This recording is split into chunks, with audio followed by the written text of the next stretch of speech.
Hi. Nancy Yeah, no, South Carolina. Yeah, I know exactly who you guys are. Great state, New Hampshire. Great state, So you took it after all. How are you? Where's our great state? Not just any old state.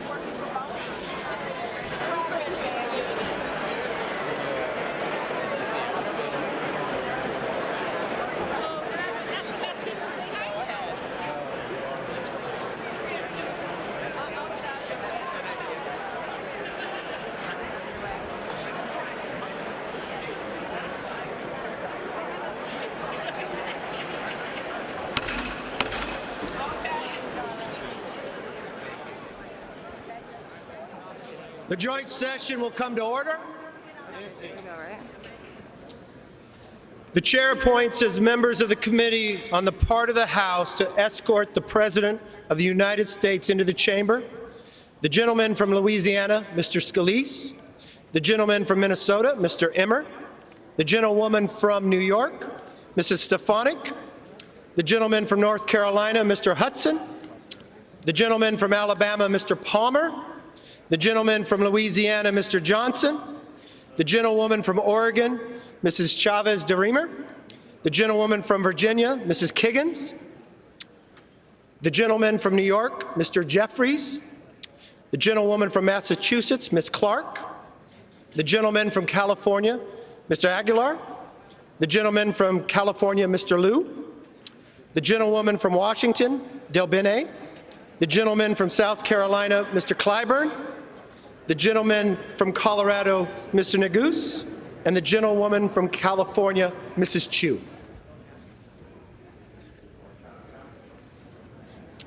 The President of the Senate, at the direction of that body, appoints the following senators as members of the committee on the part of the Senate to escort the President of the United States into the House chamber: the Senator from New York, Mr. Schumer; the Senator from Illinois, Mr. Durbin; the Senator from Washington, Ms. Murray; the Senator from Michigan, Ms. Stapadow; the Senator from Minnesota, Ms. Klobuchar; the Senator from Wisconsin, Ms. Baldwin; there she is; the Senator from Kentucky, Mr. McConnell; the Senator from South Dakota, Mr. Thune; the Senator from Wyoming, Mr. Barrasso; the Senator from West Virginia, Ms. Capito; the Senator from Iowa, Ms. Ernst; the Senator from Montana, Mr. Daines.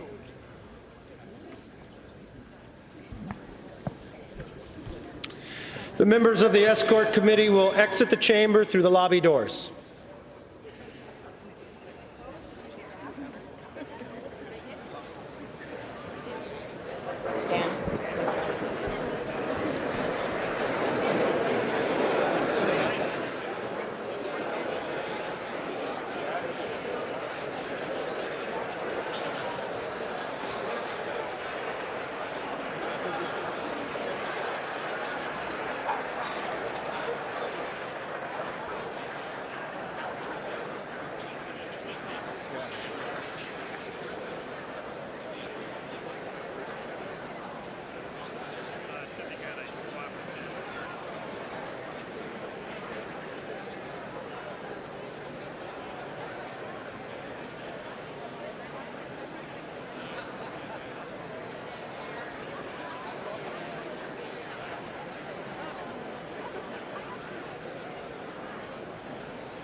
Speaker, the Dean of the Diplomatic Corps.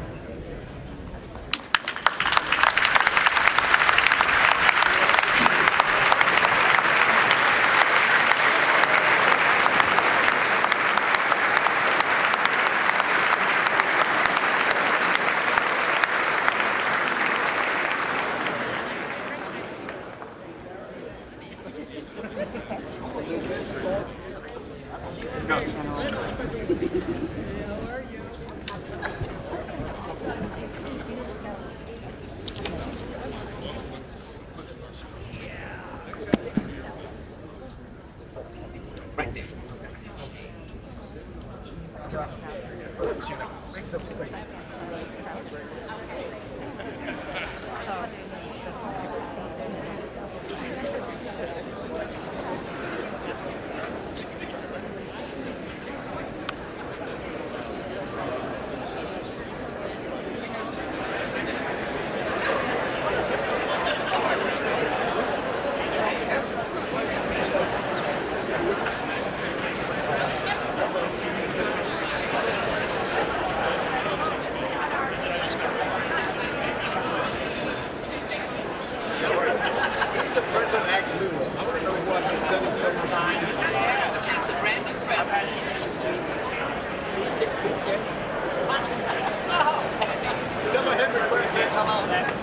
I hope she bought a new house.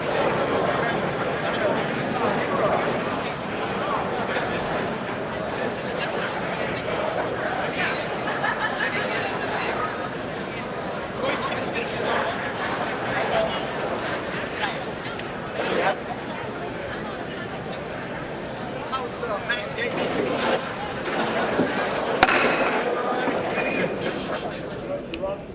Mr. Speaker, the Chief Justice and Associate Justices of the Supreme Court.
I used to be sitting next to you, you know?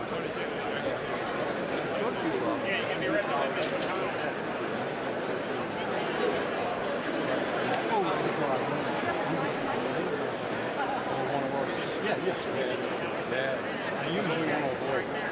It's not that big. Except we're just not putting them up.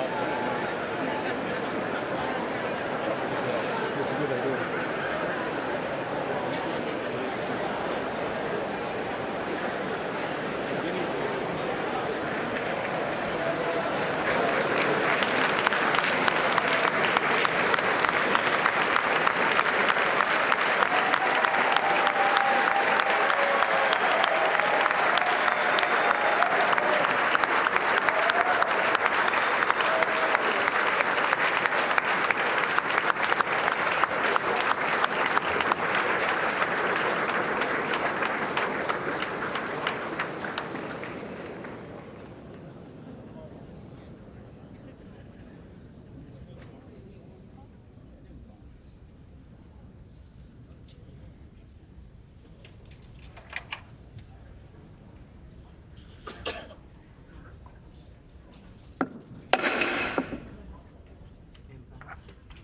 Mr. Speaker, the President's Cabinet.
Looking forward to it, guys.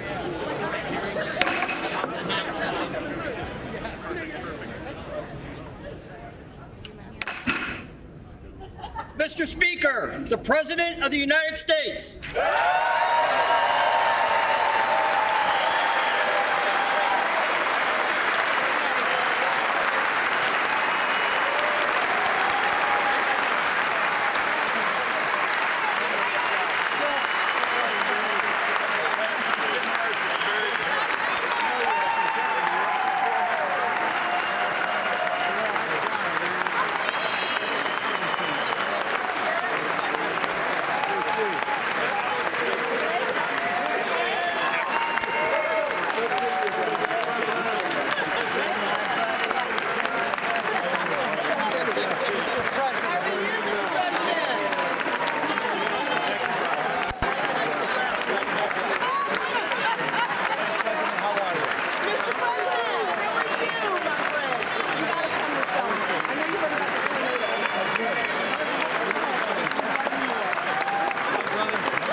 Hello, hello, hello.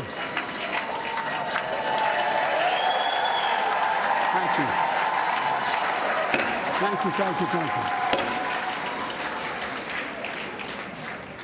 you. Members of Congress, I have the high privilege and the distinct honor to present to you the President of the United States.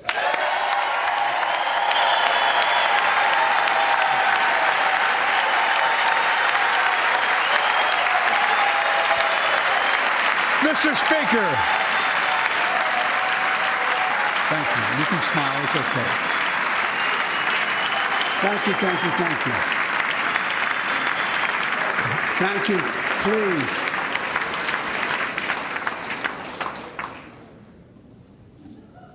Mr. Speaker, Madam Vice President, our First Lady and Second Gentleman, good to see you guys up there.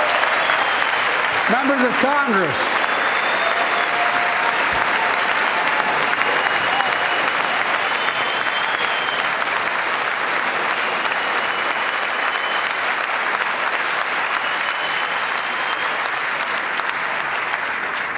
By the way, Chief Justice, I may need a court order. She gets to go to the game tomorrow, next week. I have to stay home. Got to work something out here. Members of the Cabinet, leaders of our military, Chief Justice, Associate Justice, and retired Justice of the Supreme Court, and to you, my fellow Americans. You know, I start tonight by congratulating the 118th Congress and the new Speaker of the House, Kevin McCarthy.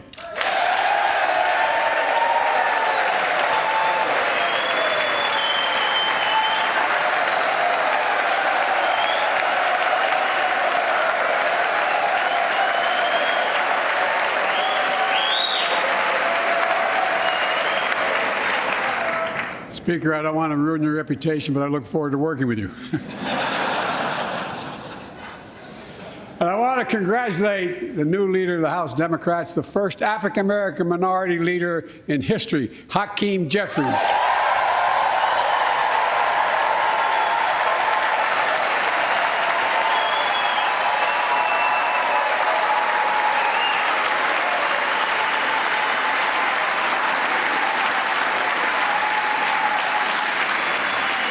He won in spite of the fact I campaigned for him.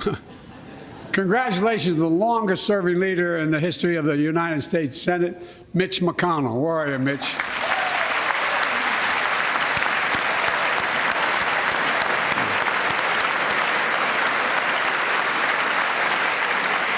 And congratulations to Chuck Schumer, another term as Senate Minority Leader. I think you. Only this time you have a slightly bigger majority, Mr. Leader, and you're the majority leader. About that much bigger? Yeah. Well, I tell you what, I want to give special recognition to someone who I think is going to be considered the greatest speaker in the history of the House of Representatives, Nancy Pelosi.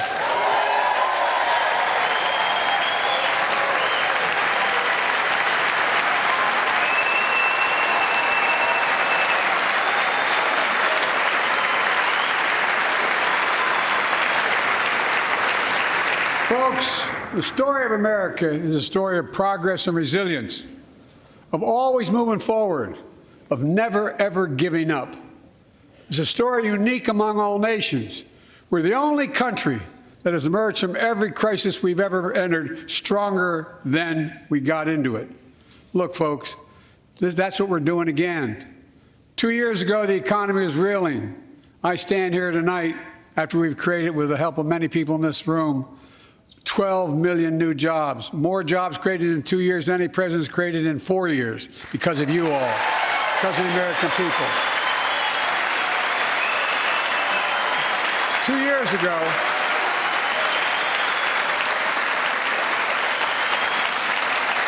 and 2 years ago, COVID had shut down, our businesses were closed, our schools were robbed of so much, and today, COVID no longer controls our lives.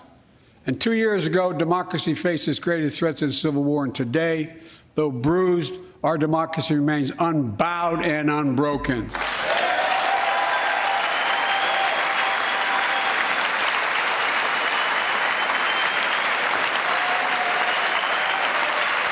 As we gather here tonight, We're writing the next chapter in the great American story, a story of progress and resilience.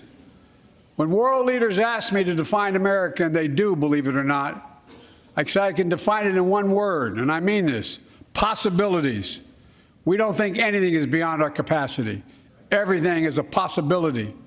You know, we're often told that Democrats and Republicans can't work together. But over the past 2 years, we've proved the cynics and naysayers wrong. Yes, we disagreed plenty.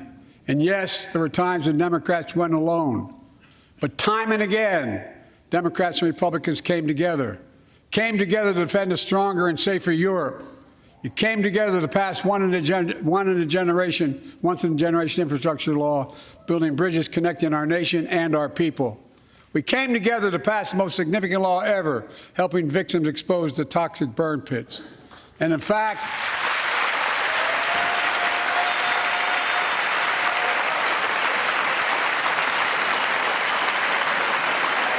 it was important.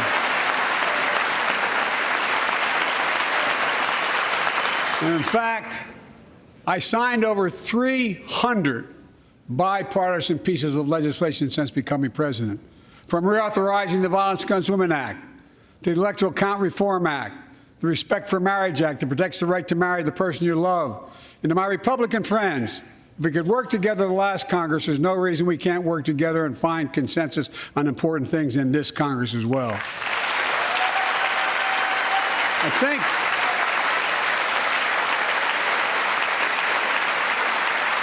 folks, you all are as formed as I am, but I think the people sent us a clear message.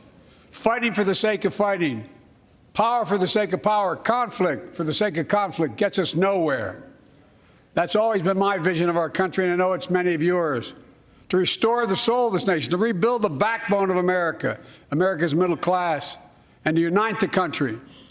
We've been sent here to finish the job, in my view. For decades, the middle class has been hollowed out in more than, and not no one administration, but for a long time. Too many good-paying manufacturing jobs move overseas. Factories closed down. Once thriving cities and towns that many of you represent became shadows of what they used to be. And along the way, something else we lost: pride, our sense of self-worth. I ran for president to fundamentally change things, to make sure our economy works for everyone, so we can all feel that pride in what we do. To build an economy from the bottom up and the middle out, not from the top down. Because when the middle class does well, the poor have a ladder up, and the wealthy still do very well. We all do well.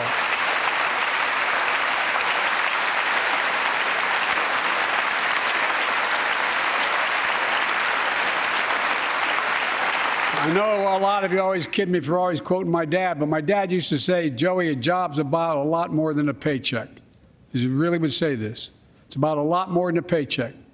It's about your dignity. It's about respect. It's about being able to look your kid in the eye and say, "Honey, it's going to be okay," and mean it. Well, folks, so let's look at the results. We're not finished yet by any stretch of the imagination, but unemployment rate is at 3.4%, a 50-year low. A near record unemployment. Near record unemployment for Black and Hispanic workers. We've already created, your help, 800,000 good-paying manufacturing jobs, the fastest growth in 40 years. And where is it written? Where is it written that America can't lead the world in manufacturing? And I don't know where that's written. For too many decades, we imported projects and exported jobs. Now, thanks to what you've all done, we're exporting American products and creating American jobs. Folks, inflation has been a global problem because the pandemic disrupted our supply chains, and Putin's unfair and brutal war in Ukraine disrupted energy supplies as well as food supplies, blocking all that grain in Ukraine. But we're better positioned than any country on earth right now. But we have more to do. But here at home, inflation is coming down.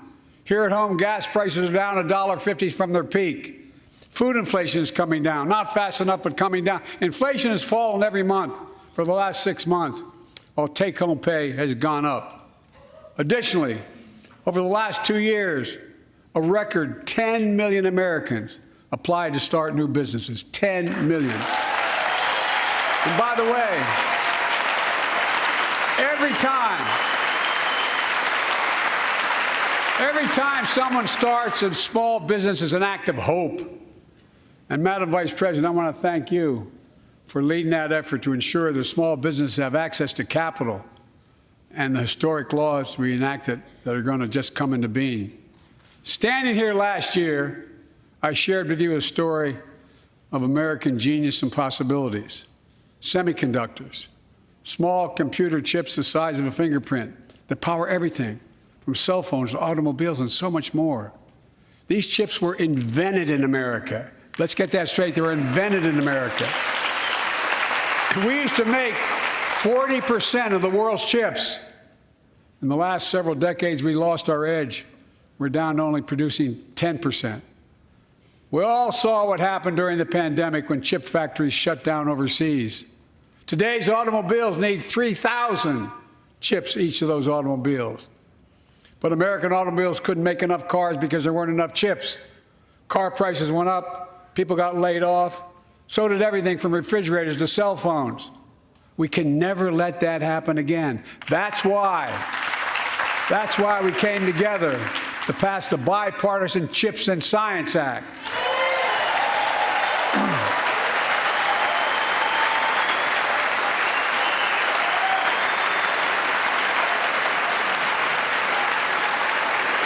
Folks,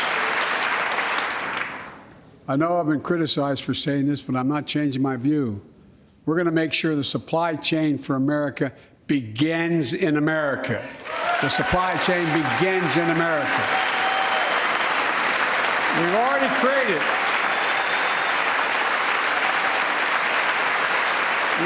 created 800,000 new manufacturing jobs without this law, before the law kicks in. With this new law, we're going to create hundreds of thousands of new jobs across the country. And I mean all across the country, throughout not just the coast, but through the middle of the country as well. That's going to come from companies that have announced more than $300 billion in investment in American manufacturing over the next few years. Outside of Columbus, Ohio, Intel is building semiconductor factories on 1,000 acres, literally a field of dreams. It's going to create 10,000 jobs, that one investment, 7,000 construction jobs, 3,000 jobs in those factories once they're finished. They call them factories. Jobs paying an average of $130,000 a year, and many do not require a college degree.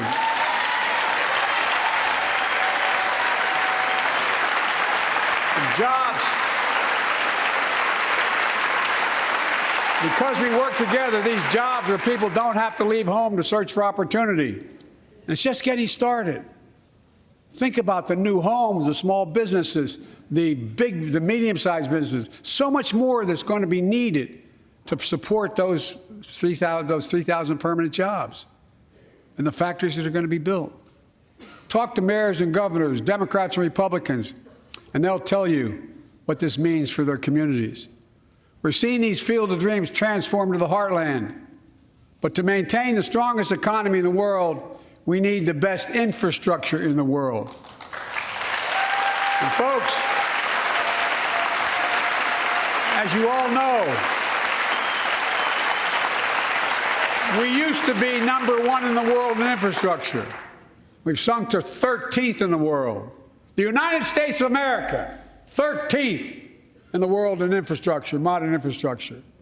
But now we're coming back because we came together and passed the bipartisan infrastructure law, the largest investment in infrastructure since President Eisenhower's interstate highway system.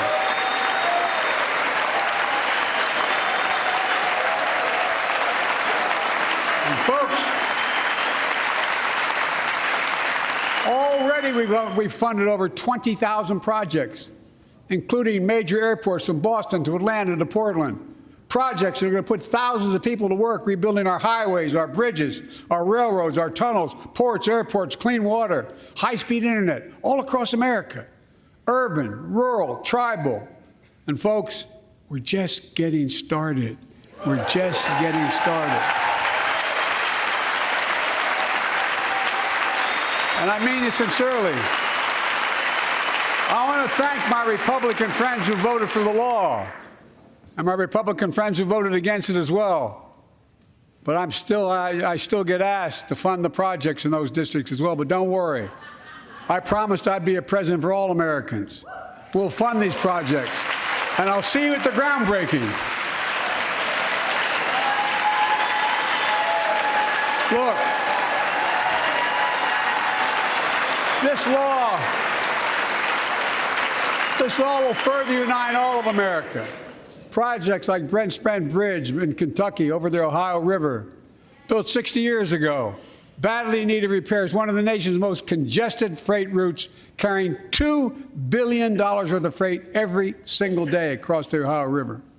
And folks, I've been talking about fixing it for decades, but we're really finally going to get it done. Yes.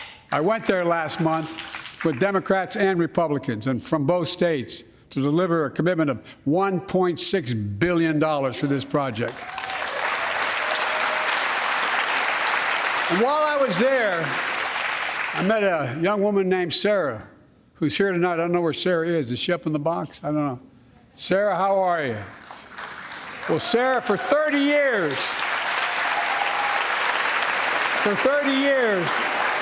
I learned, she told me she'd been a proud member of the Iron Workers Local 44, known as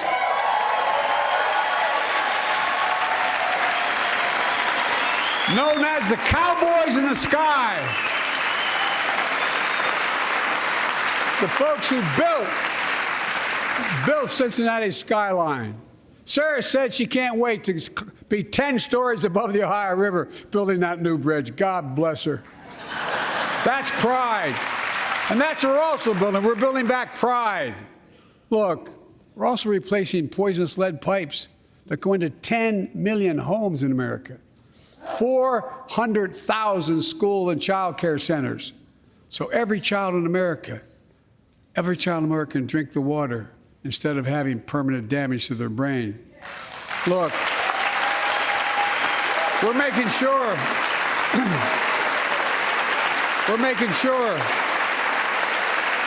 that every community in America has access to affordable high-speed internet. No parent should have to drive by McDonald's parking lot to help them do their homework online with their kids, which many thousands were doing across the country. And when we do these projects, and again I get criticized for this, but I make no excuses for it, we're going to buy American. We're going to buy America. Folks,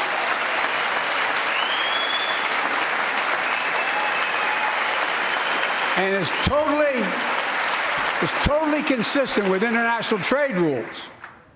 Buy America has been the law since 1933, but for too long, past administrations, Democrat and Republican, have fought to get around it. Not anymore. Tonight, I'm announcing new standards that require all construction materials used in federal infrastructure projects to be made in America. Made in America. I mean it. Lumber, glass, drywall, fiber optic cable. And on my watch, American roads, bridges, and American highways are going to be made with American products as well. Folks, my economic plan is about investing in places and people that have been forgotten. So many of you listening to me tonight, I know you feel it. So many of you felt like you've just simply been forgotten. Amid the economic upheaval of the past 4 decades, too many people have been left behind and treated like they're invisible. Maybe that's you watching from home. Remember the jobs that went away. You remember them, don't you? The folks at home remember them. You wonder whether the path even exists anymore for your children to get ahead without having to move away. Well, that's why I get that. That's why we're building an economy where no one's left behind. Jobs are coming back. Pride is coming back because choices we made in the last several years. You know, this is, in my view, a blue-collar blueprint to rebuild America and make a real difference in your lives at home. For example, too many of you lay in bed at night like my dad did, staring at the ceiling, wondering what in God's name happens if your spouse gets cancer, or your child gets deadly ill, or something happens to you. What are you going to have? You get money to pay for those medical bills? Or are you going to have to sell the house or try to get a second mortgage on it? I get it. I get it. With the Inflation Reduction Act that I signed into law, we're taking on powerful interests to bring health care costs down so you can sleep better at night with more security. You know, we pay more for prescription drugs than any nation in the world. Let me say it again. We pay more for prescription drugs than any major nation on earth. For example, 1 in 10 Americans has diabetes. Many of you in this chamber do, and in the audience. But every day, millions need insulin to control their diabetes so they can literally stay alive. Insulin's been around for over 100 years. The guy who invented it didn't even patent it because he wanted it to be available for everyone. It cost the drug companies roughly $10 a vial to make that insulin. Packaging and all, you may get up to $13. But Big Pharma has been unfairly charging people hundreds of dollars, $400 to $500 a month, making record profits. Not anymore. Not anymore.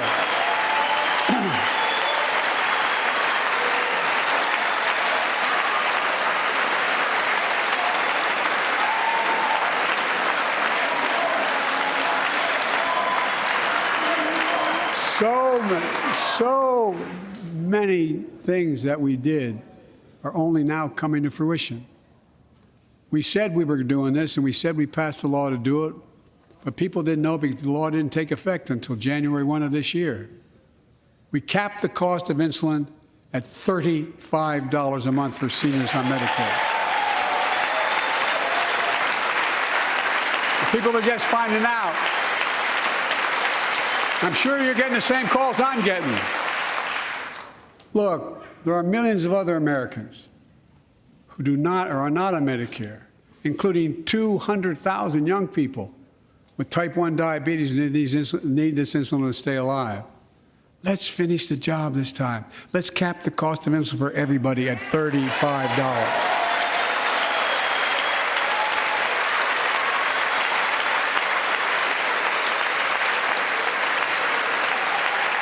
Folks, and Big Pharma is still going to do very well, I promise you all. I promise you they're going to do very well. This law also caps and won't even go into effect until 2025. Costs, out-of-pocket drug costs for seniors on Medicare at a maximum of $2,000 a year. You don't have to pay more than $2,000 a year, no matter how much your drug costs are. Because you know why? You all know it. Many of you, like many in my family, have cancer. You know the drugs can range from $10,000, $11,000, $14,000, $15,000 for the cancer drugs. If drug prices rise faster than inflation, drug companies are going to have to pay Medicare back the difference. We're finally giving Medicare the power to negotiate drug prices. Bringing down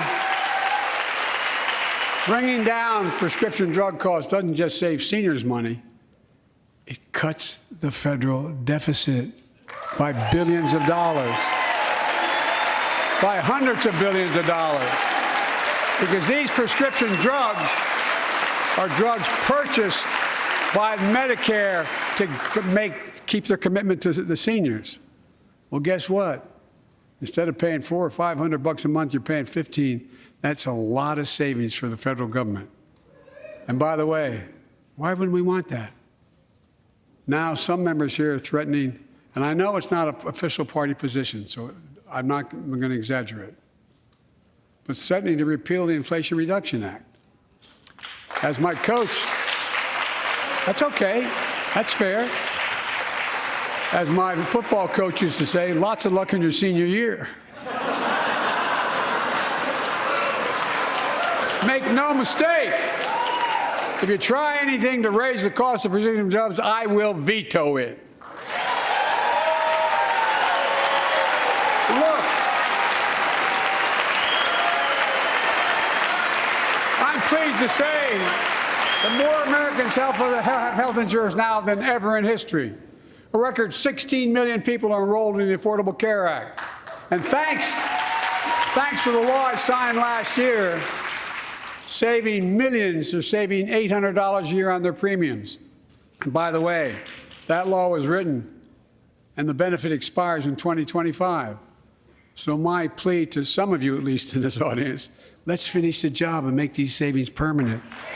Expand coverage of Medicaid.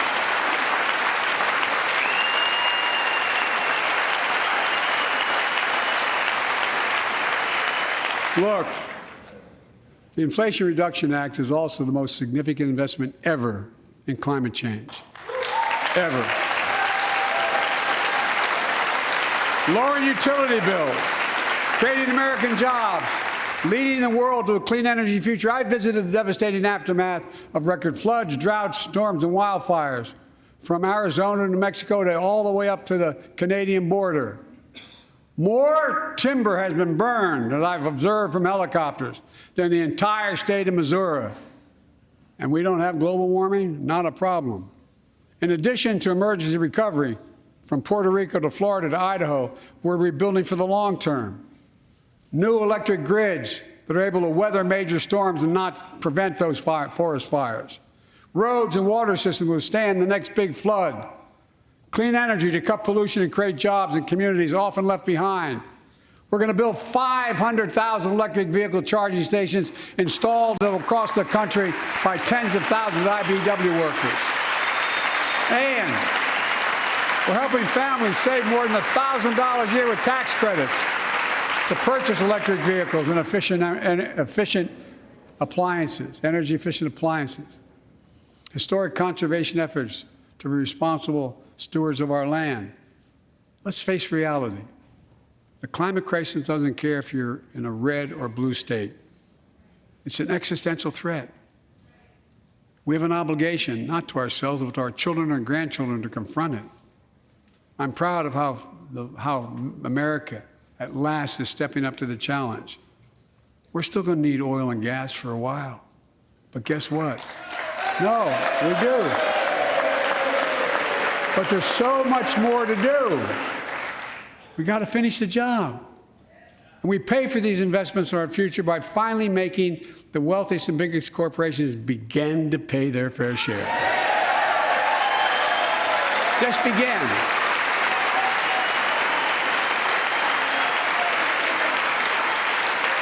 Look, I'm a capitalist, but pay your fair share. I think a lot of you at home agree with me and many people that you know. The tax system is not fair. It is not fair.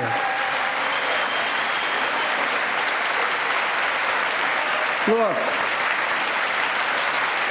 the idea that in 2020, 55 of the largest corporations in America, the Fortune 500, made $40 billion in profits and paid zero in federal taxes?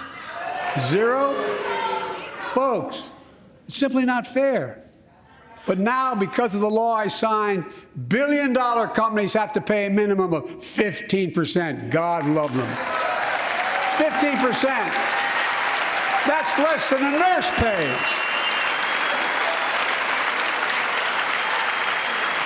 And let me be crystal clear. I said at the very beginning, under my plans, as long as I'm president, nobody earning less than $400,000 will pay an additional penny in taxes. Nobody, not one penny. But let's finish the job. There's more to do. We have to reward work, not just wealth. Pass my proposal for the billionaire minimum tax. You know, there's 1,000 billionaires in America. It's up from about 600 in the beginning of the term. But no billionaire should be paying a lower tax rate than a school teacher or firefighter. I mean it. Think about it.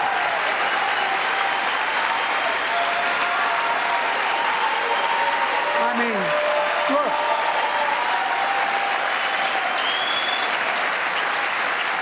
I know you aren't enthusiastic about that, but think about it. Think about it. Have you noticed Big Oil just reported its profits, record profits? Last year they made $200 billion in the midst of a global energy crisis. I think it's outrageous. Why? They invested too little of that profit to increase domestic production. And when I talk to a couple of them, they say, we're afraid you're going to shut down all the oil wells, all the oil refineries anyway, so why should we invest in them? I said, we're going to need oil for at least another decade, and that's going to exceed and beyond that. We're going to need it. Production. If they had, in fact, invested in the production to keep gas prices down, instead, they used the record profits to buy back their own stock, rewarding their CEOs and shareholders. Corporations ought to do the right thing. That's why I propose we quadruple the tax on corporate stock buybacks and encourage long-term investments. They'll still make considerable profit.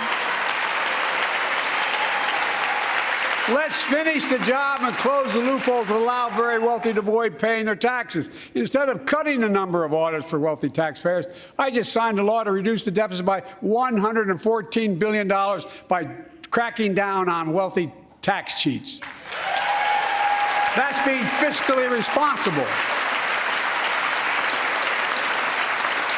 In the last 2 years, my administration has cut the deficit by more than $1.7 trillion, the largest deficit reduction in American history.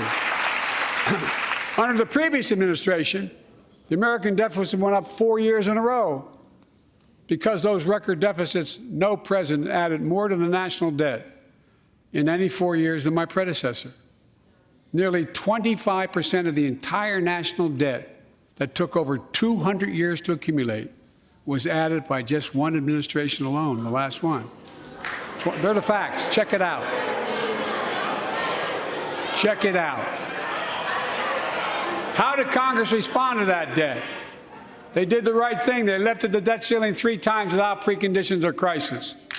They paid American bills to prevent an economic disaster to the country. So tonight I'm asking the Congress to follow suit. Let's commit here tonight to the full faith and credit of the United States of America will never, ever be questioned. Some of my Republican friends want to take the economy hostage. I get it, unless I agree to their economic plans. All of you at home should know what those plans are. Instead of making the wealthy pay their fair share, some Republicans want Medicare and Social Security to sunset. I'm not saying it's a majority.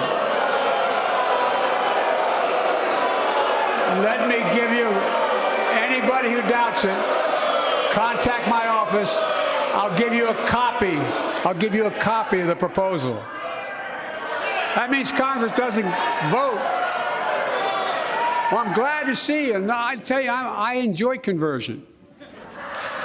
You know, it means if Congress doesn't keep the programs the way they are, they'd go away. Other Republicans say, I'm not saying it's a majority of you. I don't even think it's even a significant, but it's being proposed by individuals.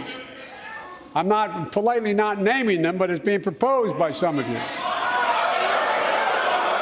Look, folks, the idea is that we're not going to be moved into being threatened to default on the debt if we don't respond.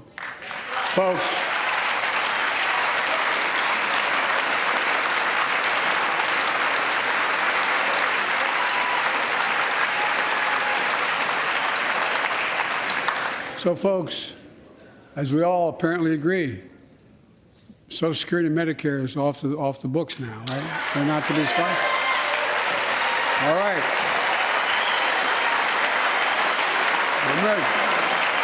We got unanimity.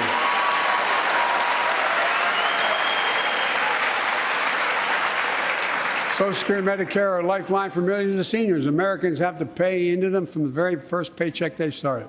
So tonight, let's all agree, and we apparently are, let's stand up for seniors.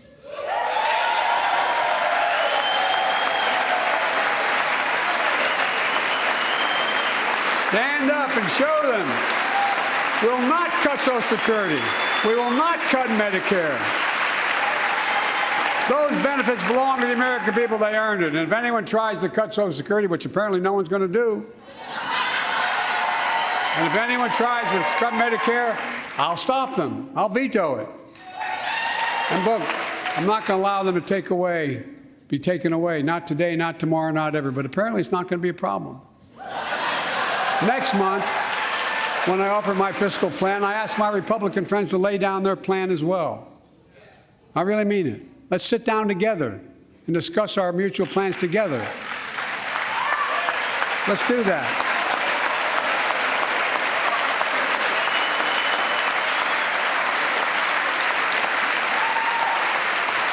I can tell you,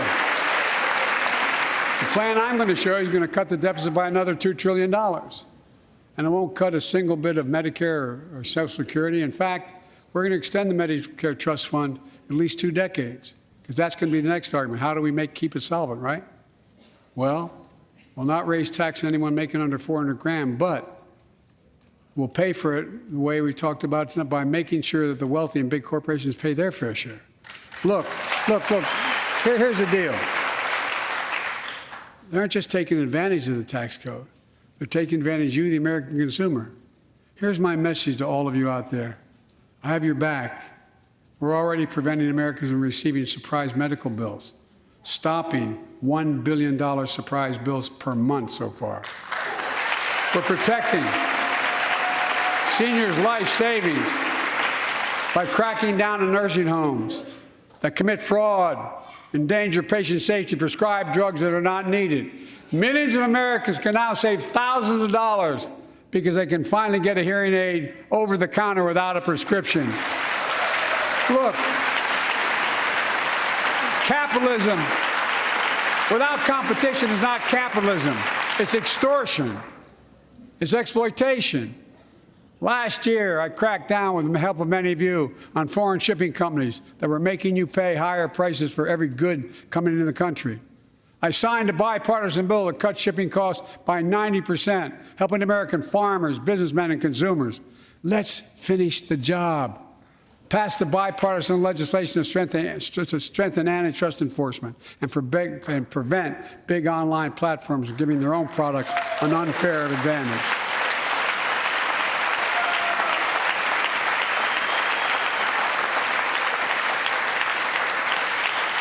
My administration is also taking on junk fees, those hidden surcharges too many companies use to make you pay more. For example, we're making airlines show you the full ticket price up front, refund your money if your flight is canceled or delayed.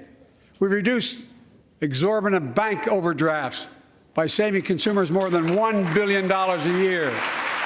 We're cutting credit card late fees by 75%, from $30 to $8. Look, junk fees may not matter to the very wealthy, but they matter to most other folks in homes like the one I grew up in, like many of you did. They add up to hundreds of dollars a month. They make it harder for you to pay your bills or afford that family trip. I know how unfair it feels when a company overcharges you and gets away with it. Not anymore. We've written a bill to stop it all. It's called the Junk Fee Prevention Act. We're going to ban surprise resort fees that hotels charge on your bill. Those fees can cost you up to $90 a night at hotels that aren't even resorts. The idea that cable, internet, and cell phone companies can charge you $200 or more if you decide to switch to another provider. Give me a break. We can stop service fees on tickets to concerts and sporting events and make companies disclose all the fees up front. And we'll prohibit airlines from charging $50 round trip for a family just to be able to sit together. Baggage fees are bad enough. Airlines can't treat your child like a piece of baggage. Americans are tired of being. We're tired of being played for suckers. So pass the Junk-Free Prevention Act so companies stop ripping us off. For too long, workers have been getting stiffed, but not anymore. We're beginning to restore the dignity of work. For example, I should have known this, but I didn't until 2 years ago. 30 million workers have to sign non-compete agreements with the jobs they take. 30 million. So a cashier at a burger place can't walk across town and take the same job at another burger place and make a few bucks more. It just changed. But they just changed it because we exposed it. That was part of the deal, guys. Look it up. But not anymore. We're banning those agreements so companies have to compete for workers and pay them what they're worth.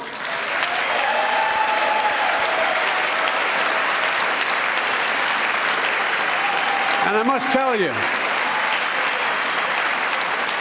this is bound to get a response from my friends on my left but the right. I'm so sick and tired of companies breaking the law by preventing workers from organizing. Pass the PRO Act, because business have a right, workers have a right to form a union. And let's guarantee all workers have a living wage. Let's make sure working parents can afford to raise a family with sick days, paid family medical leave, affordable child care. That's going to enable millions of more people to go and stay at work. And let's restore the full child tax credit, which gave tens of millions of parents some breathing room and cut child poverty in half to the lowest level in history. And by the way, when we do all these things, we increase productivity. We increase economic growth. So let's finish the job and get more families access to affordable, quality housing. Let's get seniors who want to stay in their homes the care they need to do so. Let's give more breathing room to millions of family caregivers looking after their loved ones. Pass my plan so we get seniors and people with disabilities the home care and services they need. And support the workers who are doing God's work. These plans are fully paid for and we can afford to do them. Restoring the dignity of work means making education an affordable ticket to the middle class. You know, when we made public education, 12 years of it, universal in the last century, we made the best educated, best paid, we became the best educated, best paid nation in the world. But the rest of the world's caught up. It's caught up. Jill, my wife, who teaches full time, has an expression. I hope I get it right, kid. Any nation that out-educates us is going to out-compete us. Any nation that out-educates is going to out-compete us. Folks, we all know 12 years of education is not enough to win the economic competition of the 21st century. We want to have the best educated workforce. Let's finish the job by providing access to preschool for 3 and 4 years old. Studies show that children who go to preschool are nearly 50% more likely to finish high school and go on to earn a 2- or 4-year degree, no matter their background they came from. Let's give public school teachers a raise.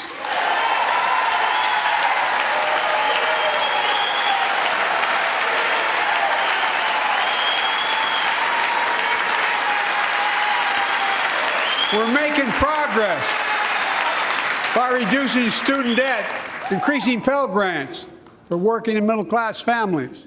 Let's finish the job and connect students to career opportunities starting in high school. Provide access to 2 years of community college, the best career training in America in addition to being a pathway to a 4-year degree. Let's offer every American a path to a good career, whether they go to college or not. And folks, in the midst of the COVID crisis, when schools were closed and we were shutting down everything, let's recognize how far we came in the fight against the pandemic itself. While the virus is not gone, thanks to the resilience of the American people and the ingenuity of medicine, we've broken the COVID grip on us. COVID deaths are down by 90%. We've saved millions of lives and opened up our country, we opened our country back up, and soon we'll end the public health emergency. But that's called a public health emergency. But we'll remember the toll and pain that's never going to go away. More than 1 million Americans lost their lives to COVID. 1 million. Families grieving, children orphaned, empty chairs at the dining room table constantly reminding you that she used to sit there. Remembering them, we remain vigilant. We still need to monitor dozens of variants and support new vaccines and treatments. So Congress needs to fund these efforts and keep America safe. And as we emerge from this crisis stronger, we're also got to double down on prosecuting criminals who stole relief money meant to keep workers and small businesses afloat.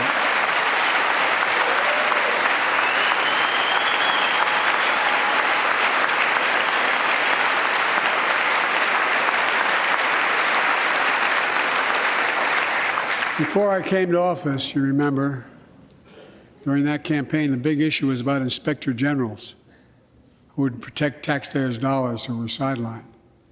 They were fired. Many people said we don't need them. And fraud became rampant. Last year, I told you the watchdogs are back. Since then, we've recovered billions of taxpayers' dollars. Now let's triple the anti-fraud strike force going after these criminals, double the statute of limitations on these crimes, and crack down on identity fraud by criminal syndicates stealing billions of dollars from the American people. And the data shows that for every dollar we put into fighting fraud, the taxpayers get back at least 10 times as much. It matters. It matters.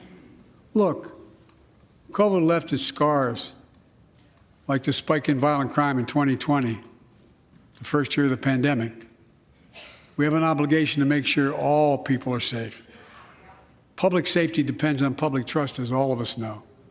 But too often that trust is violated. Joining us tonight are the parents of Tyree Nichols. Welcome.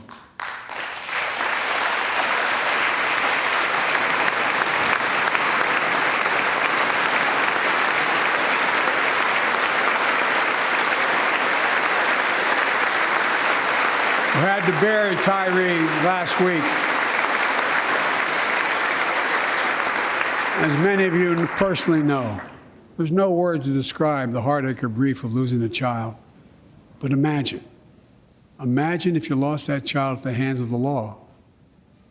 Imagine having to worry whether your son or daughter came home from walking down the street, or playing in the park, or just driving a car. Most of us in here have never had to have the talk that brown and black parents have had to have with their children. Bo, Hunter, Ashley, my children, I never had to have the talk with them. I never had to tell them if a police officer pulls you over, turn your interior lights on right away.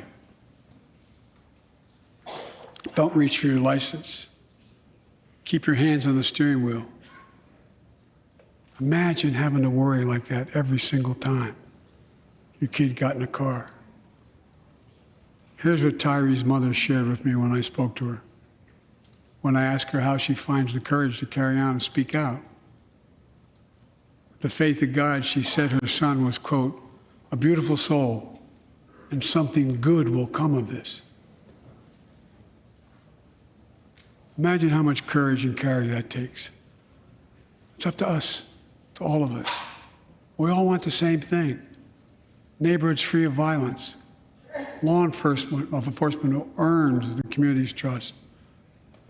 Just as every cop, when they pin on that badge in the morning, has a right to be able to go home at night, so does everybody else out there. Our children have a right to come home safely.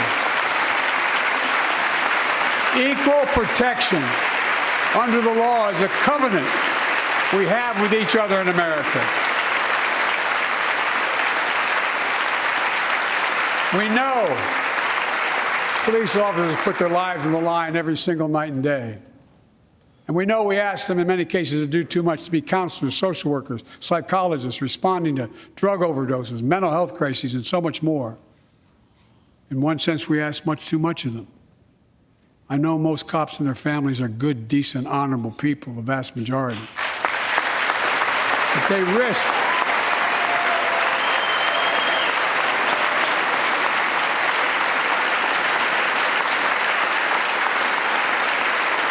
risk their lives every time they put that shield on.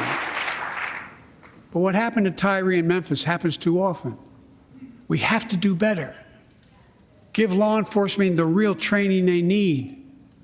Hold them to higher standards. Help them succeed in keeping us safe. We also need more first responders and professionals to address the growing mental health, substance abuse challenges. More resources to reduce violent crime and gun crime. More community intervention programs. More investment in housing, education, and job training. All this can help prevent violence in the first place. And when police officers or police departments violate the public trust, they must be held accountable. With the support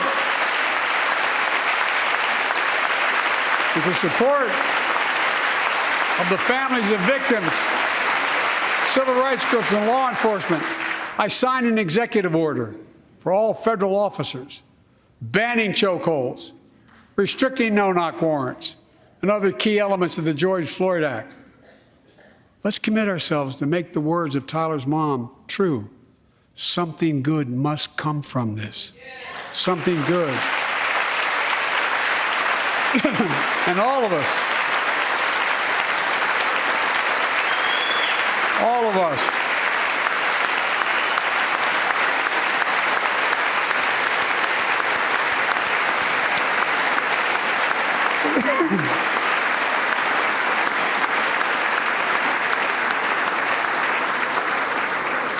folks, it's difficult, but it's simple. All of us in this chamber, we need to rise to this moment. We can't turn away. Let's do what we know in our hearts that we need to do. Let's come together to finish the job on police reform. Do something. Do something. That was the plea of parents who lost their children in Uvalde. I met with every one of them. Do something about gun violence. Thank God.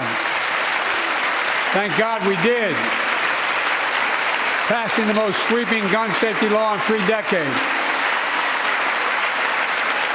That includes things like that the majority of responsible gun owners already support. Enhanced background checks for 18 to 21 years old. Red flag laws, keeping guns out of the hands of people who are a danger to themselves and others. But we know our work is not done. Joining us tonight is Brandon Say, a 26-year-old hero. Brandon put his college dreams on hold to be at his mom's side. His mom's side when she was dying from cancer. And Brandon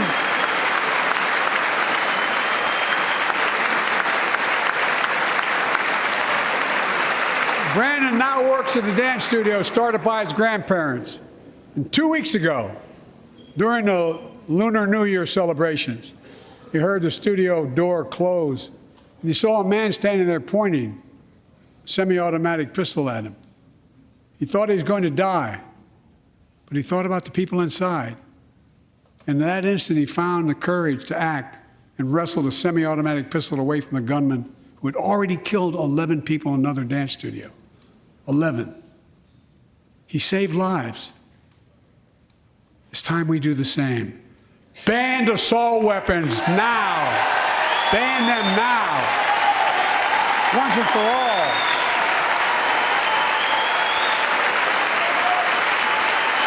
I led the fight to do that in 1994. And in 10 years, that ban was law, mass shootings went down. After we let it expire in the Republican administration, mass shootings tripled. Let's finish the job and ban these assault weapons. And let's also come together on immigration. Make it a bipartisan issue once again.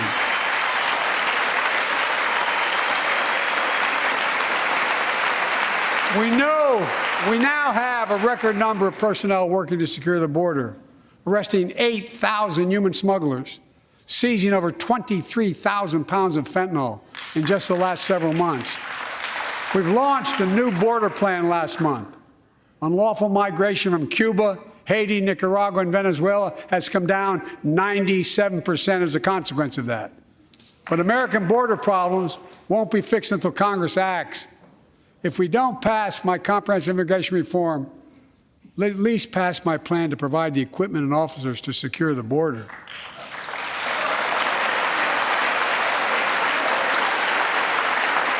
And a pathway to citizenship for dreamers, those on temporary status, farm workers, essential workers.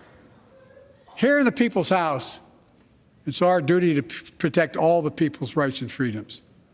Congress must restore the right and the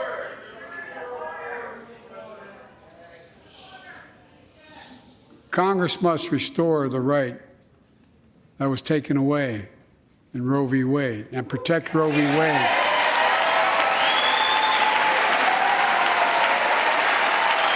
Give every woman a consular right. The Vice President and I are doing everything to protect access to reproductive health care and safeguard patient safety. But already more than a dozen states are enforcing extreme abortion bans. Make no mistake about it. If Congress passes a national ban, I will veto it. But let's also pass the Bipartisan Equality Act to ensure LGBTQ Americans, especially transgender young people, can live with safety and dignity. Our strength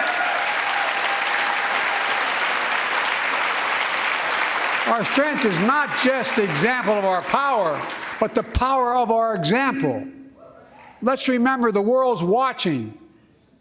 I spoke in this chamber 1 year ago, just days after Vladimir Putin unleashed his brutal attack against Ukraine. A murderous assault, evoking images of death and destruction Europe suffered in World War II. Putin's invasion has been a test for the ages, a test for America, a test for the world.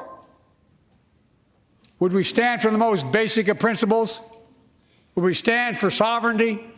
We stand for the right of people to live free of tyranny? Will we stand for the defense of democracy? For such defense matters to us because it keeps peace and prevents open season on would-be aggressors and threatens our prosperity. 1 year later, we know the answer. Yes, we would, and we did. We did. And together, we did what America always does at our best. We led. We united NATO. We built a global coalition. We stood against Putin's aggression. We stood with the Ukrainian people. Tonight, we're once again joined by Ukraine's ambassador to the United States. She represents not just her nation, but the courage of her people. Our ambassador is here, united. We're united in our support of your country. Will you stand so we can all take a look at you? Thank you.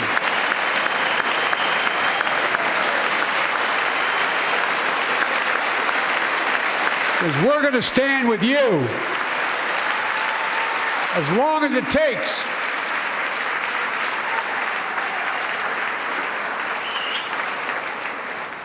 Our nation is working for more freedom, more dignity, more peace, not just in Europe, but everywhere. Before I came to office, the story was about how the People's Republic of China was increasing its power and America was failing in the world. Not anymore. We made clear, and I made clear in my personal conversations, which have been many, with President Xi, that we seek competition, not conflict.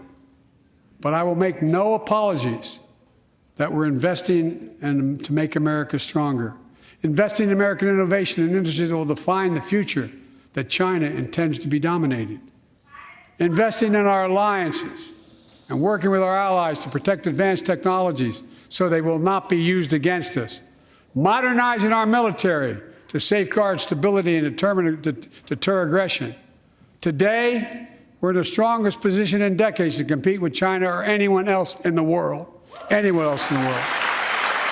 And I'm committed.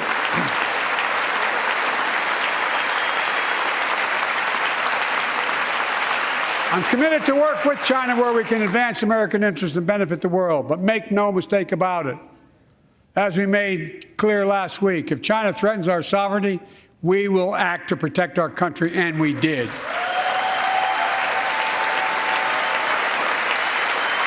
Look, let's be clear. Winning the competition should unite all of us. We face serious challenges across the world. But in the past 2 years, democracies have become stronger, not weaker. Autocracy has grown weaker, not stronger. Name me a world leader who changed places with Xi Jinping. Name me one. Name me one. America's rallying the world to meet those challenges, from climate to global health, to food insecurity, to terrorism, to territorial aggression. Allies are stepping up, spending more, and doing more. Look, the bridges we're forming between partners in the Pacific and those in the Atlantic, and those who bet against America are learning how wrong they are. It's never, ever been a good bet to bet against America. Never.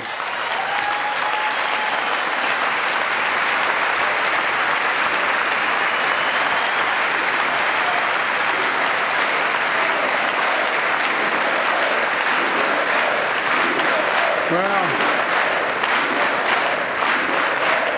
when I came to office, most assured that bipartisanship assumed was impossible, but never believed it. That's why a year ago I offered a unity agenda to the nation as I stood here. We made real progress together. We passed a law making it easy for doctors to prescribe effective treatments for opioid addiction. We passed the gun safety law, making historic investments in mental health. We launched the ARPA-H drive for breakthrough in the fights against cancer, Alzheimer's, and diabetes, and so much more. We passed the Heath Robinson PACT Act, named after the late Iraq War veteran whose story about exposure to toxic burn kits I shared here last year.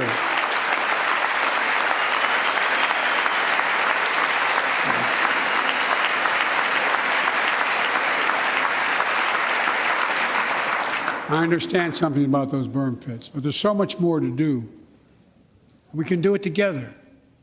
Joining us tonight is a father named Doug from Newton, New Hampshire. He wrote Jill, my wife, a letter, and me as well, about his courageous daughter, Courtney. A contagious laugh, his sister's best friend, her sister's best friend. He shared a story all too familiar to millions of Americans and many of you in the audience. Courtney discovered pills in high school. It spiraled into addiction and eventually death from a fentanyl overdose. She was just 20 years old. Describing the last 8 years without her, Doug said, "There's no worse pain." Yet their family has turned pain to purpose, working to end the stigma and change laws. He told us he wants to start a journey toward American recovery. Doug, we're with you.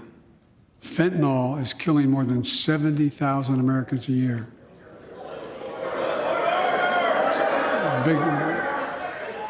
You got it.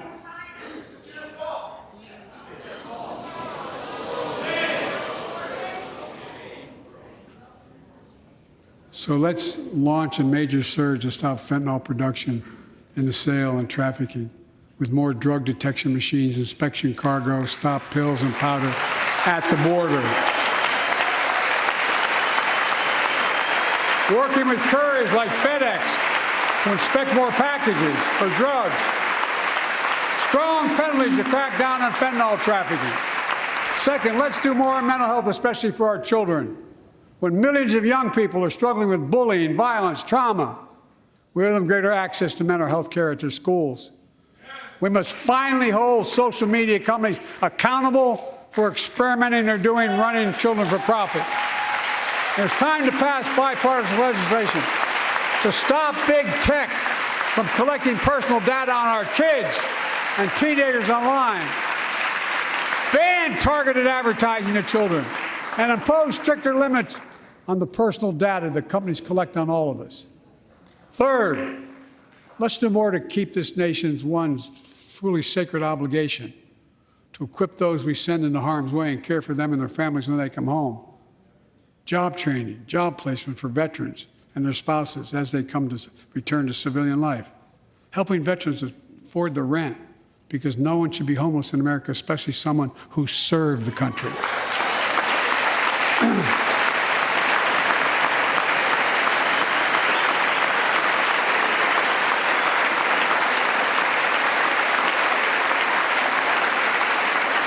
Dennis McDonough is here, of the VA. We had a first real discussion when I asked him to take the job. I'm glad he did. We were losing up to 25 veterans a day on suicide. Now we're losing 17 a day to the silent scourge of suicide. 17 veterans a day are committing suicide. More than all the people being killed in the wars.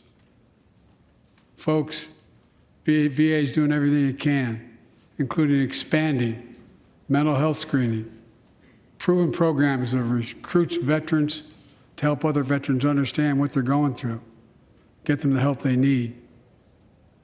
We got to do more. And fourth, last year, Jill and I reignited the cancer moonshot that I was able to start with President Obama asked me to lead our administration on this issue. Our goal is to cut the cancer death rates at least by 50% in the next 25 years. Turn more cancers from death sentences to treatable diseases. Provide more support for patients and their families. It's personal to so many of us in this audience.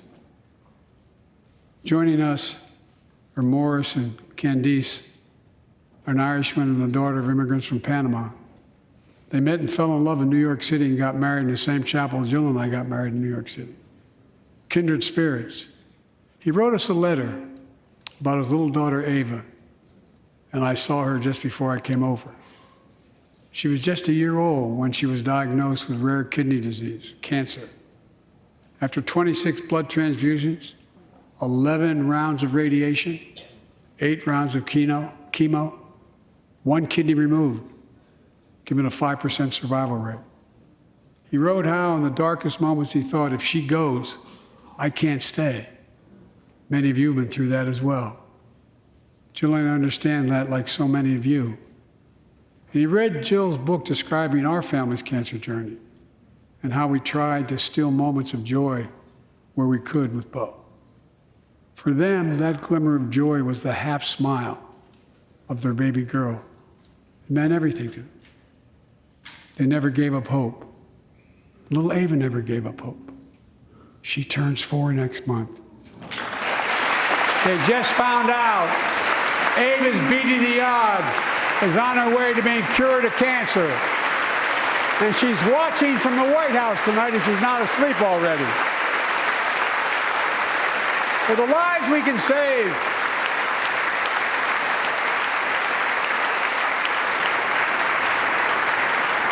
and the lives we've lost, let this be a truly American moment that rallies the country and the world together and proves that we can still do big things. 20 years ago, under the leadership of President Bush and countless advocates and champions, he undertook a bipartisan effort through PEPFAR to transform the global fight against HIV/AIDS. It's been a huge success. He thought big. He thought large. He moved. I believe we can do the same thing with cancer.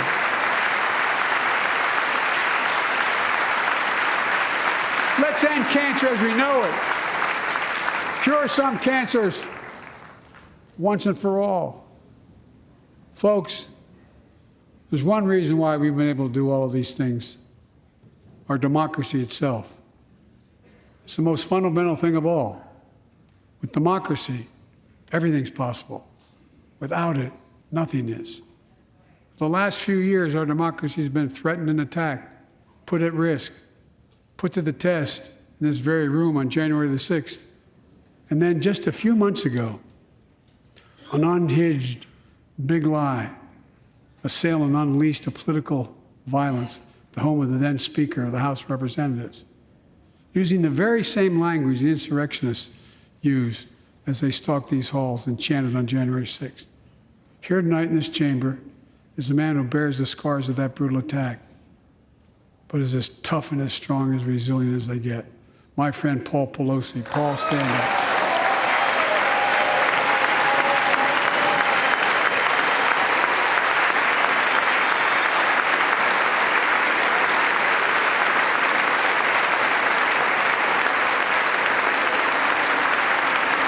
But such a heinous act should have never happened.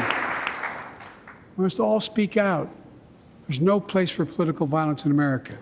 We have to protect the right to vote, not suppress the fundamental right. Honor the results of our elections, not subvert the will of the people. We have to uphold the rule of law and restore trust in our institutions of democracy. And we must give hate and extremism in any form no safe harbor.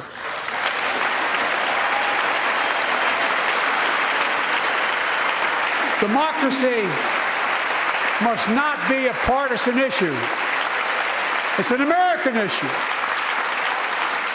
Every generation of Americans has faced a moment where they have been called to protect our democracy, defend it, stand up for it. And this is our moment. My fellow Americans, we meet tonight at an inflection point, one of those moments that only a few generations ever face, where the direction we now take is going to decide the course of this nation for decades to come. We're not bystanders of history. We're not powerless before the forces that confront us. It's within our power of we, the people. We're facing the test of our time. We have to be the nation we've always been at our best, optimistic, hopeful, forward-looking, a nation that embraces light over dark, hope over fear, unity over division, stability over chaos. We have to see each other not as enemies, but as fellow Americans. We're good people. The only nation in the world built on an idea, the only one.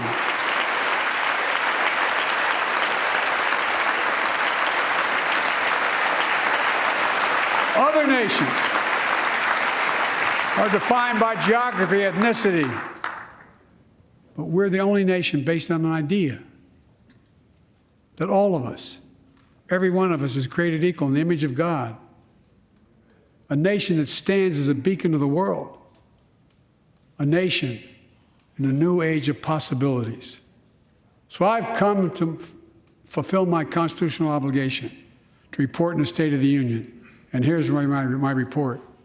Because the soul of this nation is strong, because the backbone of this nation is strong, because the people of this nation are strong, the State of the Union is strong.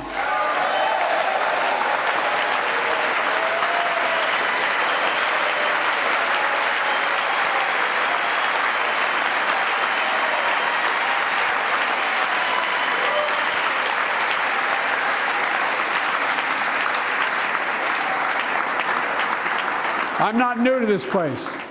I stand here tonight having served as long as about any one of you have ever served here.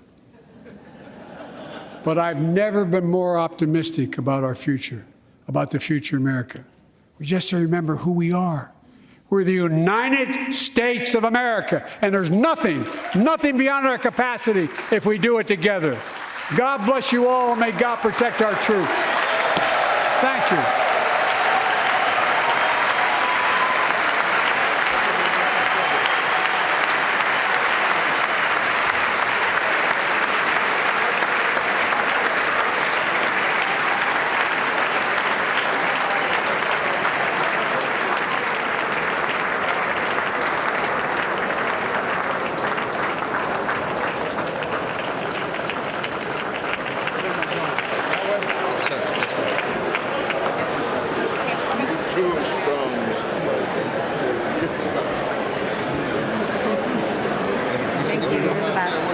Mr. President, great speech, sir.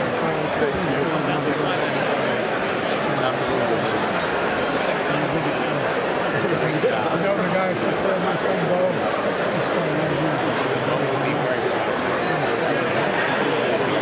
Yes, sir.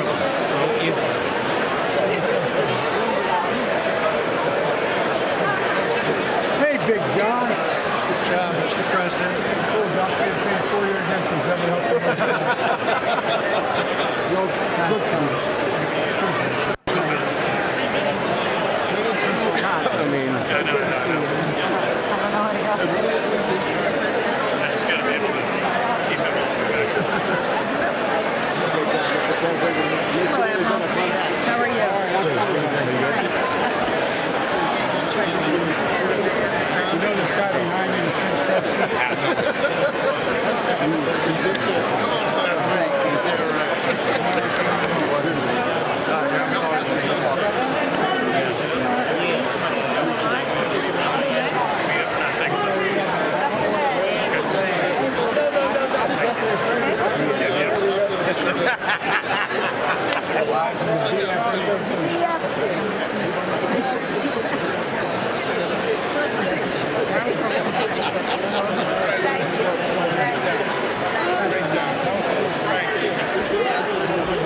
Thank you very much.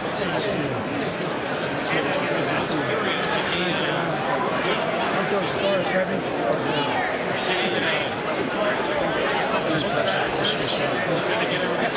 Right, sir.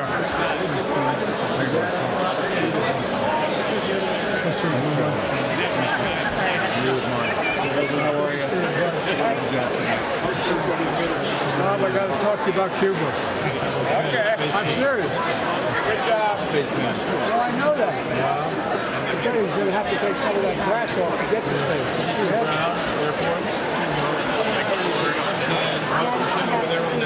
Well, by the way, my household, National Guard first.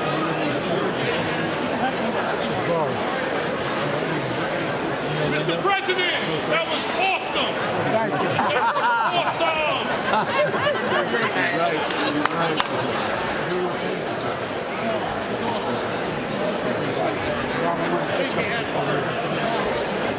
Wonderful speech. Hey, man. Hey, Good to see you. Detroit. I know you're from I'm Motor City guy. I'll tell you what. You're the best mayor of America. Thank you. I remember sitting there and the president turned to me, swear to God, true story. We're sitting there, we've met every single day, the president and I, Obama. Yeah. And he said, Joe, turned to me and said, Joe, I want you to fix Detroit. I said, oh, no problem. That was literally his words, fix Detroit. Thank you. Yeah. That was a great speech. Great speech. It was a wonderful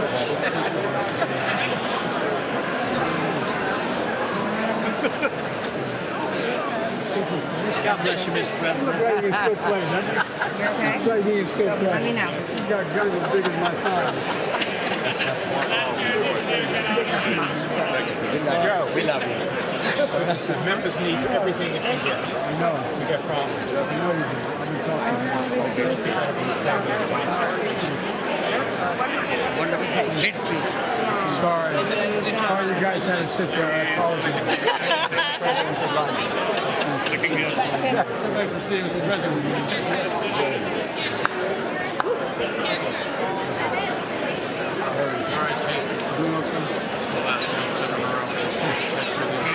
Do you remember, I told a story. Corner. I told a story. President Reagan said, "Would you get senile?" And he wasn't. He said, "Who do you want?" It's pretty cool. I said, "Well, mine's not to choose, just to dispose." You propose, we dispose. He said, "Read off Mr. Reagan." He read the foremost conservative justices in America. And he said, "It's a true story." And I said, well, you're for him. I said, no, I don't know nothing about it. And I think this story is very good. And he said, you're for him. Check this out. I told you how it's working. It's now I tell you. And all of a sudden, he goes, you got to meet Joe? And I looked at him, I said, I'm really busy. He said, come with me. And he walked over to the door of the private dining room. And he opened the door and he says, Judge is for you. I said he didn't miss a step. Oh, yeah, no, he had a great sense of humor. He had a great sense of humor. You confirm me in the circuit. Oh, I know.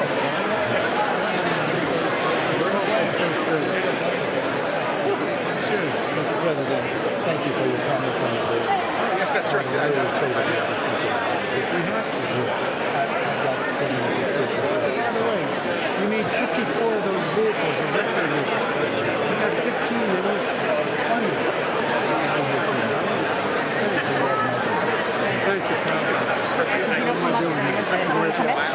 Sorry. Mr. President. Very powerful. Very powerful. I don't know how we're going to do it. We'll try.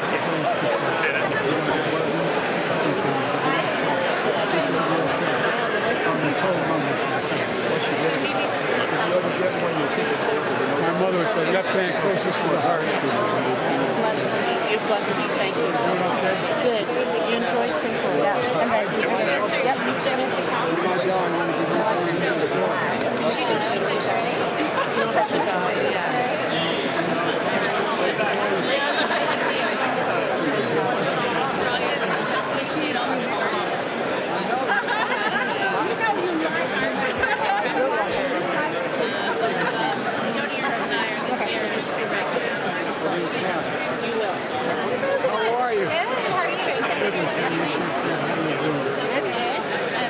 This is Kate Vasquez from New Mexico, and these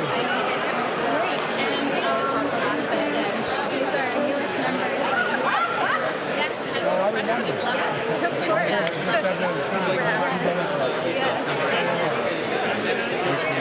Edmund's great. My youngest went to Brock. Both went to Brock. He's much smaller. Everyone more bigger size. So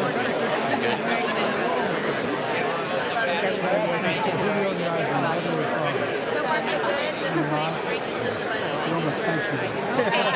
I'll tell him. No call. A note. You have to talk to you, send him a note.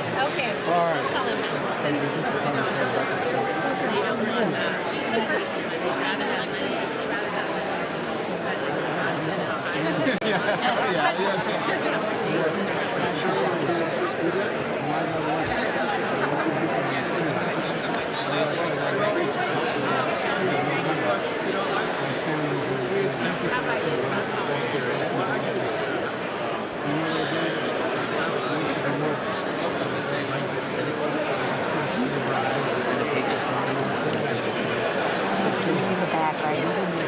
Looking for the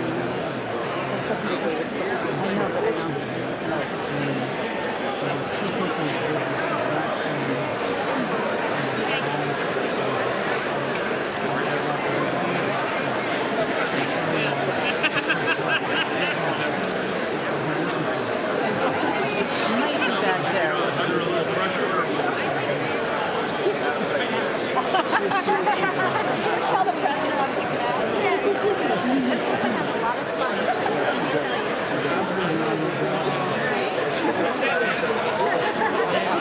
Anyway, I know I'm holding everybody up. Thank you, Mr. Mayor. Good to see you.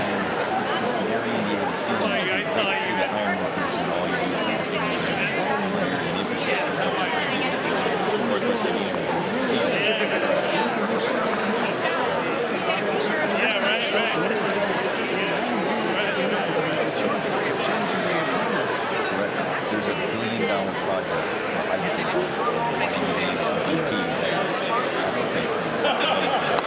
it's transformation.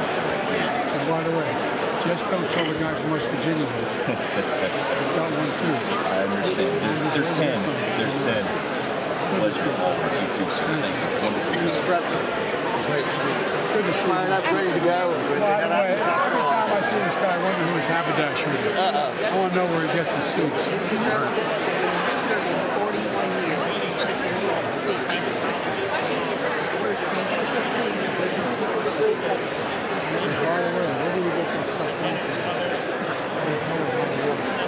It's gigantic. I will do it. Jennifer Granholm is not there. I certainly made my service. You get it out of it. How are you? You made us. Well, thank you. We're getting our picture taken. Oh, here we go. We got a first-rate photographer. This is my housemate, Brittany Pedersen. Oh, is that right? Freshman, yes. We live together. All right. Yeah. Thank you for what you talked about around the opioid epidemic, and you made us all so proud. You did a fantastic job. Well, you're trying to say that. I was worried it was just too long, but thank you. Thank you for talking about cancer. Cancer survivor. We really can do so much of a focus. You were terrific, forceful, and just substantive. Thank you, Mr. President, for signing the matter. We're going to go from 130,000 prescribers of buprenorphine to 1.8 million. That's hope for the addicted. It really is. It was masterful. It's a legacy beyond belief.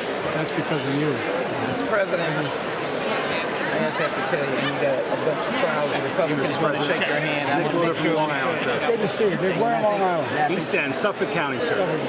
Long Island. You ever been to Long Island? It's magnificent. Of course. I used to live in Garden City. Just a little bit west of me, sir, but you're welcome back anytime. All right, man. You got your money behind you?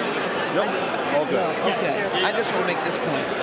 This was a green-on speech. I'm going to run across America with this speech and this thing about American progress. And I think if we lean in, we'll get Republican journalism and police reform and get this done in the first 3 months. I think so, too. I'm praying for that because it's an opportunity. We're going to get it done. Thank you. Thank you so much for your words. They speak exactly to my constituents in my district, and I know that they're really going to appreciate it. What's your district include? 8th District of Colorado, goes northeast suburbs of Denver, and goes into Greeley, which is a rural community. I'm just getting Big and ag. I'm getting this selfie, please. Then I get it. There you go. Oh, I'm bid the You're embarrassing. I'm embarrassed. He's trying to make me feel good, so you erased it. Great speech. I really appreciate you taking so much time. That meeting was tremendous. Great. Thank you so much. Thank you.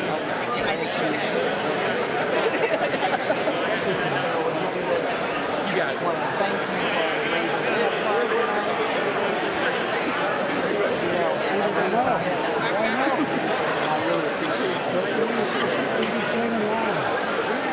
We've got to reauthorize it this year, so. Mr. President, that was a strong speech, sir. And we're still working to do the line of us. We're not going to give up, sir. Thank you. No, the camera side. Your battery just won't be. Thank you. Thank you. Thank you, sir. Thank you. Appreciate it. Mr. President, good to see you again. Absolutely. You called my mom. Yes. She sent you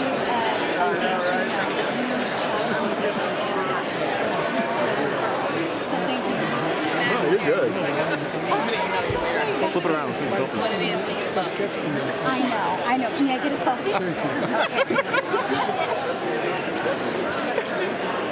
And I want you to meet Mark Mono. You didn't do that with me at the National Prayer Breakfast. You gotta go. You gotta get me. You know me. No, but seriously, I got a bunch of good ones of me when we came to visit you guys the other day. I'm mental health, raised by a mother diagnosed with mental health.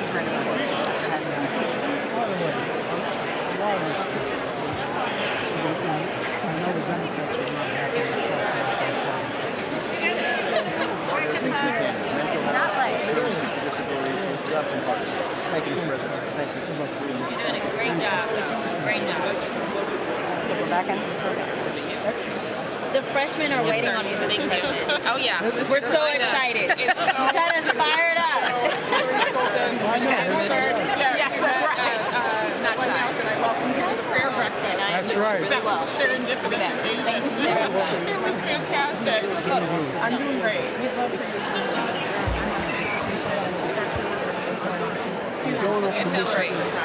That's right. We need you in West Michigan, Grand Rapids. We need you to come. Could you take my phone the other day? I've been a number of times. I'll come back. Talk to your team. Mr. President, we need you to come to Hawaii. Are you sure? You may have to come to Hawaii. Everyone is like, Phil, can we get an invite? We're trying to get to Hawaii next week.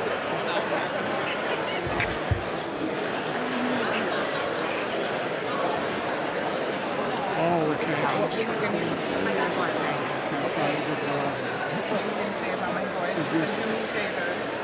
We're going to catch you.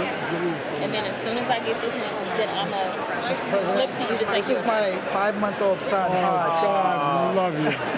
He's I brought him to the speaker's vote. Yeah, he's a cute little. He sure in hell is. You're a lucky man. I know. Hold on, let's see. So. Oh, you got the photo. Good. Yeah. Thank you. Oh, there we go. All right. Thank you for Columbus, Ohio. That meant the world. Thank you. Mr. President, and I got invitation all the staff to please come to Hawaii. Can I take a? Oh, that's great. We need to share some. Great Go to years. see if you'll come visit her in Great Hawaii. years. Every time I sat down with Barack, he'd start every morning I met with him. And he'd start off every conversation. You know what the temperature is in Hawaii right now? 79. He'd say 79. And for my boys. Hey guys, how you doing? Take care of mom and be patient with dad, okay? Mr. President, thank you again. Jimmy. Thank you, sir. I'm holding up the staff. I'm going to get in real trouble. Get out of here. Yep, of course. And I might be the person in the audience that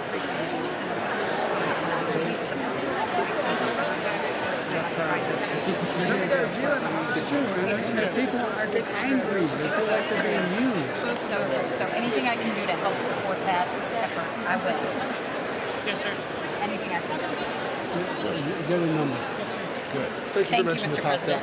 Oh, come on, man. It's my son. I know you're talking about it. Who died because of it. Thank you. Good to see you, man.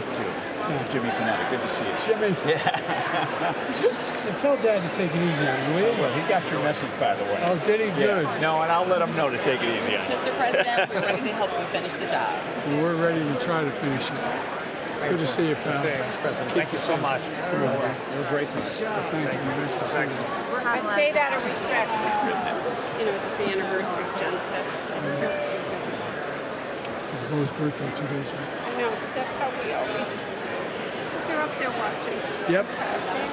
I believe it. Hey, man. Hey, Mr. President. Morgan McGarty, Democrat from Kentucky. Kentucky, how's that, boy? Good to see you. Good to see you. He's a good one. My 4-year-old asked me to ask you this, if she can come to Easter. Sure she can come. Okay, there we go. With or without you. We'll take care of it. I'll tell her that she's got the invite. Grace. I do, pal. Thanks. We got a lot of work to do. But we can do this. By the way, 85% of the done is already been passed. We just got to get it done now. And let people know. They don't know. That's right. That's right. I talk to all the time. And they really do. Yep. Spend it. You got it. By the way, you're speech to the choir. Sir, good to see you. Good to see you, Thanks for your man. time tonight. And want to catch up with you again on the California water. We let 500,000 acres go dry in agriculture last year, and I don't know where the food's going to come from. I don't either. I've been out there this whole time. Yeah, appreciate that. So, we need Bureau of So the Reclamation. two houses now resolved. Okay, thanks. The House will come to order. For what purpose does the gentleman from Louisiana seek recognition? Mr. Speaker, I move that